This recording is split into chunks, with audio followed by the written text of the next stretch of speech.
Recently I went to the UK to try and find out something of the background to some of the trucks that came to New Zealand from England. My first stop was at a town called Leyland, and this statue is in the main street and is a testament to the Leyland vehicle factory that was located here. You can now see where the name and the logo came from.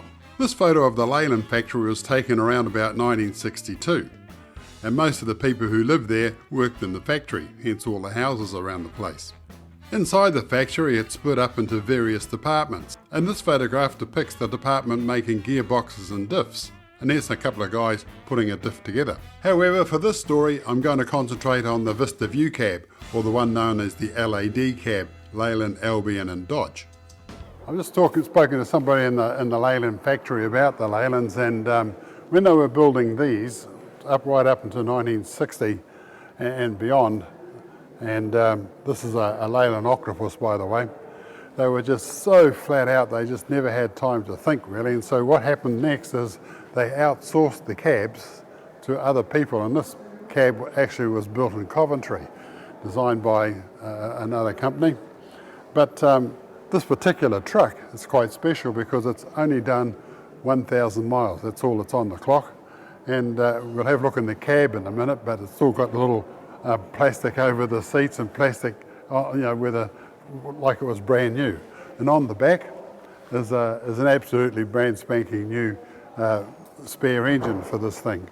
And the reason why it's only done 1,000 miles is because during the Cuban crisis, the English government got trucks like this and a whole bunch of other makes, Land Rovers and things like that, thinking there's going to be some sort of extreme outcome from the Cuban crisis, and so they got a lot of these and just stored them. And that's where this one's come from, that government store.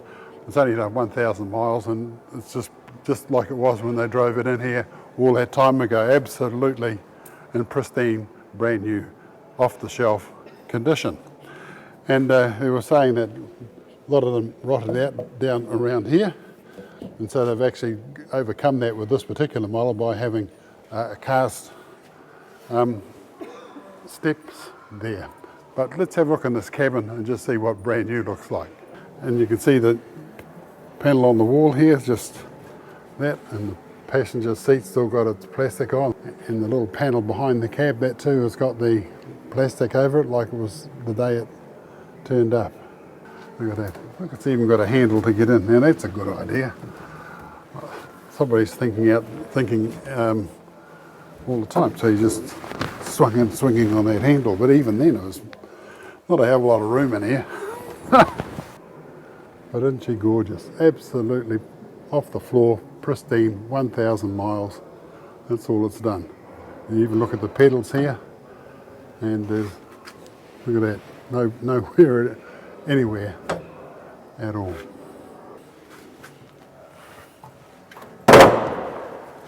Listen to that.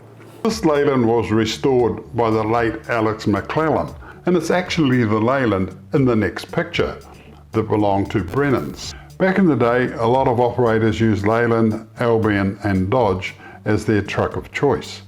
This is Graham Poulter, and he's driving a Leyland from Brennan's Transport in Pyroar.